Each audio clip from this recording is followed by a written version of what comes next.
So I was debating on whether or not I actually wanted to make this video just because I'm not a Raiders channel, I'm a Titans channel.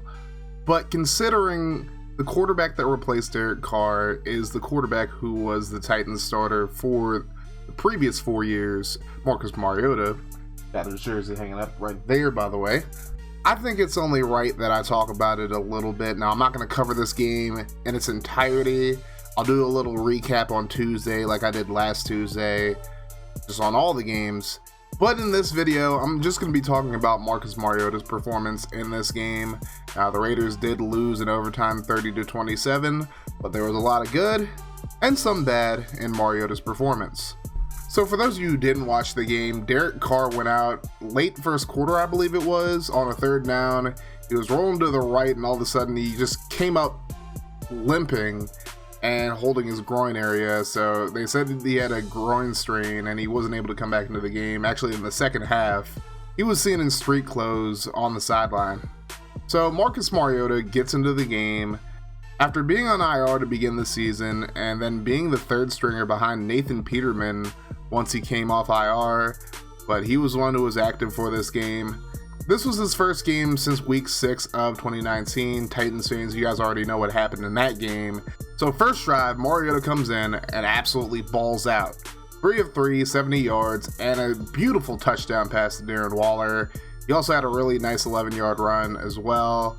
So it was a 7-play, 86-yard drive. His second drive was a 3-and-out, but he did complete 2 passes for 10 yards. It's just Theo Riddick getting dropped in the backfield for 5 yards. Really derailed the drive. Third drive, it was just to get to halftime. It was just his 1 carry. So it's 17-10 Chargers at the half. Then on the 4th drive of the game, he opens up with a 26-yard run on a read option. And that's a lot of what Gruden was calling in this game. He was running a lot of read options with Mariota in the game. Something he's not really able to do with Carr. Carr can move around a little bit, but he's not really the athlete that Mariota is. And the Chargers were just not prepared for it. Obviously, they're game planning for Derek Carr during the week, especially during a short week. You don't have time to think about, well, hey, maybe Marcus Mariota might be playing in this game. So the Chargers weren't prepared for it at all. Although in the second half, they started reading Mariota a little bit more. They started preparing for it a bit more, but it caught him off guard at first. But Mariota and the Raiders drive down the field. 10 plays, 76 yards, and Josh Jacobs gets into the end zone for the touchdown to tie it up at 17. Then the Chargers score another touchdown. Obviously, the Raiders' defense isn't very good, as I said in my predictions video. And Mariota leads them on a 19-play, 75-yard drive and caps it off with a 2-yard run that was kind of dangerous. I mean, Titans fans have already seen this year after year. Mariota takes a lot of risks when he runs the football. I mean, he really puts his body on the line. And it's frustrating sometimes, especially given his injury history, but you have to love how he's willing to put himself on the line in order to help the team win. But as a quarterback, you kind of don't want him taking those chances. Still was a good run, and it was good to see him get back up after that. So up to this point, you saw a lot of good from Marcus Mariota. Well, Raiders fans, then y'all got introduced to the bad. So after a missed field goal by the Chargers, the Raiders started driving down the field pretty well. Mariota had some good throws to Waller, a really good one near the sideline that got him to the 23, and then he throws a pick. I mean, again, this is what you get with Marcus Mariota. You get a lot of good, and when he's good, he's really good, but when he's bad, he's really bad. And I know a lot of Titans fans on Twitter were kind of defending it. I was at first, but I was like, you know what? He threw it behind Zay Jones. And yes, Jones got a hand on the ball, but Mariota threw that behind him. Let's be honest, it wasn't a good throw. And Chris Harris Jr. was in the right place at the right time, took it back for a 53-yard return. Mariota did a great job of running him down and tackling him. So, I mean, that's a plus as well. But man, that was a terrible throw. You have to make that throw on the money, especially you're at the 23-yard line. You don't necessarily need a touchdown. You just need to keep running the clock, and then you'll be able to kick a field goal and take the lead. But he was just doing a bit too much, and it cost him. Luckily, the Chargers ended up missing another field goal. Just not a good game for Michael Badgley at all. And then with 53 seconds to go, Mariota has a chance to lead the Raiders down the field for at least a field goal, but he missed Nelson Aguilar on the throw, and he ended up getting a nice completion on a third down, but it ended up leading to a 4th and 1. And then they just did a QB dive to pick up the first, but they didn't have enough time to really do anything except attempt a 65-yard field goal that ended up being botched anyways. So we go to overtime. The Raiders get the ball first in overtime, and Mariota starts off with a pretty good 14-yard run on the 2nd and 3. It gets him to the 45-yard line, and he has a pretty nice throw to Zay Jones to get them into Chargers territory. And then Mariota with another big run for 17 yards up to the 27. Josh Jacobs ends up helping the team get to the 4, and then the play calling inside the 5-yard line. You got to understand, Marcus Mariota does his best inside the red zone. Like, historically, he's one of the better red zone quarterbacks in the history of the league. I mean, if nothing else, he's really good in the red zone. But they decide to run the ball with Josh Jacobs twice. He averaged 2.9 yards per carry, by the way. So while I understand, you know, if they had like a Marshawn Lynch or like a Derek Henry or something like that, yeah, sure, you could probably run, you know, twice and probably get into the end zone on one of those 2 runs. Josh Jacobs, it's not all his fault. The run blocking this year hasn't been great for the Raiders either, but he's not having a good game, and you run twice with him. The second run, you run it to the right.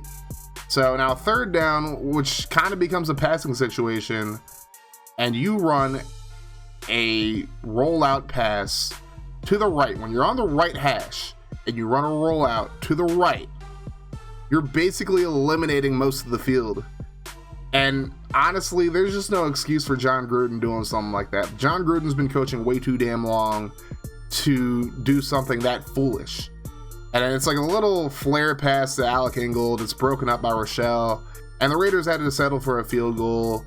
They couldn't stop the Chargers on the next drive, and the Chargers get into the end zone for the touchdown on a Justin Herbert dive. The first one almost cost him the game because he ended up fumbling, but the Chargers recovered it in the end zone. Obviously, within like the final minute, and I guess in overtime as well, fumble can only be advanced by the person who fumbled the ball, so they recovered in the end zone, so we all thought the game was over, but no, they had to dive one more time. But we'll talk more about that on Monday. But man, that last sequence of play calling offensively for the Raiders really was bad. I will never understand why people run rollouts to the boundary instead of the field. Now, granted, obviously, Mariota being a right-handed quarterback, you don't really want to do a rollout to the left, but, you know, it would have been better than rolling out to the right because he'd have more space and he'd be able to run possibly, but I don't know. If that's something that you want to do, you got to set it up a little bit better on 2nd down and run it to the left and then do your rollout to the right. But I guess hindsight's 2020. I just don't think there's much of an excuse for John Gruden to make a call like that, but that's just me. So Mariota's final stats on the game: 226 yards, a touchdown, and a pick on 17 of 28 passing, 88 yards and a touchdown on 9 runs. And honestly, he looked a lot more confident, and I think he acknowledged his lack of confidence in Tennessee, especially the final 2 years, in the press conference after the game. And he looked a lot more confident. He showed a lot of flashes from his 2016 form where he threw for 3,400 yards, 26 touchdowns, and 9 picks. That was his best year to date. And he looked like that Mariota that we've seen. He looked healthy, but it's like he still has some head-scratching plays like that pick to Harris. He threw a couple of other passes that probably should have been picked off as well. And he's still very reckless as a runner, like I mentioned on that 2-yard touchdown scramble. Again, I'll attribute some of Mariota's success to the Chargers not really having a game plan for Mariota. Obviously, with Derek Carr being the starter, that's who they were focused on game planning-wise. But we'll have to see what happens if Carr can't go over the next 2 weeks. I mean, if you strain your groin that bad where you can't come back into the game, groin strains are nothing to play with, but if it's that bad, then I don't imagine Carr will be available next week, although he does have 9 or 10 days to prepare for that game. So we'll have to see what happens. But I think with the Chargers not really having a game plan for the read option, they should have done a few more designed runs for Mariota. Even if you have to draw him into the dirt, then that's what you have to do. They should have designed more runs for him or just done more rollouts for him and whatnot, but I feel like Gruden did what he could in such a short time, but man, that last sequence of play calling was really bad. And Raiders fans, if Mariota is going to be the starter for the final 2 weeks, just a warning, as a Titans fan, I got to tell you, you're going to get a lot of good from Mariota and you're going to get a lot of bad. And I think yesterday's game was a good showing of that. You saw a lot of good throws from him. That Waller throw was on the money. The throw in the fourth quarter to Waller near the sidelines, on the money. He has his good throws, but then he has his bad throws, like the Chris Harris throw, and there were a few other times where Casey Hayward almost had a pick as well. You're going to get a lot of good from him, and you're going to get a lot of bad from him. And it's just something you got to deal with him being the quarterback. I mean, Derek Carr, he's your starter moving forward. I don't expect Mariota to take his starting job, to be completely honest, but maybe if he plays well over the next 2 weeks, maybe you have a bit of a conversation next year. Mariota is on a 2-year deal. He's the highest paid backup in the league, and maybe he pulls what Ryan Tannehill pulled on him last year, where he starts playing really well and then he ends up supplanting Carr for the starting job. We'll have to see. I hope for all the best for Marcus Mariota, to be completely honest. He's a really good guy, and I was really hoping he would be able to figure it out last year for Tennessee, but it just wasn't meant to be, and it didn't end up working out. But I'm glad to see that he got to play, because watching him play is a sight to see. Straight up. If nothing else, watching him play is exciting. Mariota made the team a lot more exciting over the past 4 years. The Titans, obviously. And I appreciate everything he did for the team over the past 4 years, and I'm glad to see him get another shot. Now, I'm going to address some Titans fans in here. Nobody in particular, nobody by name or anything like that. But to you guys who are complaining about Titans fans cheering for Marcus Mariota, y'all need to lighten up. I think you guys saw that the Raiders' defense is really bad. It might be one of the worst in the league, honestly. And I don't know if you guys are aware of this. I don't know if this has come to your mind, but it is possible to want Marcus Mariota to do well, but still want the Raiders to lose. And that's what happened yesterday. Mariota played well for the most part, and the Raiders still lost. So we got the best of both worlds. Now, obviously, the Titans actually needed the Raiders to lose yesterday's game, which they did, in order to help their playoff picture, because now the Titans need a win and a Baltimore loss in order to clinch a playoff berth. But I'm cheering for the Titans to win every game instead of cheering for other teams to lose. Now, obviously, if it comes down to it, sure, you're going to need those teams to lose, but I'd be more focused on Tennessee winning the next 3 games than any of these other teams losing. That's just me, though. But a lot of y'all need to lighten up, straight up. And if you're going to get mad at people on Twitter for cheering for Mariota, then you should keep that same energy with all those players who were cheering for him as well, all of his teammates. And yeah, I get it. Yeah, you're going to say, well, they're his teammates, it's different. Well, it's not really that different, because they should be cheering against the Raiders more than anybody else, but they were cheering for Mariota. So maybe they were cheering for him to do well and for the team to still lose, which basically happened outside of that pick. Mariota played pretty damn well yesterday. But just keep that same energy. Stop being hypocrites. That's all I'm saying. But let me know in the comment section how you guys feel Mariota played yesterday. Do you think he played well enough to possibly fight for the starting job?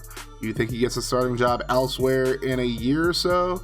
Let me know in the comment section below. If you're new to the channel, make sure you guys hit that sub button, hit the like button if you enjoyed the video, and turn your notifications on to join the notification gang. That way every time I upload a video, you guys be notified. And we're going to keep the good vibes rolling here, guys. It's been Kaz Cray, and if you want to see more from the channel, check out the playlists in front of you, and the videos too. I've been suffering in silence, and they paid me no mind. I've been stuck inside the shadows for a really long time. It feels like they forgot about me. Well, I'm here to remind you that the world is gonna hear me when it's my time to shine.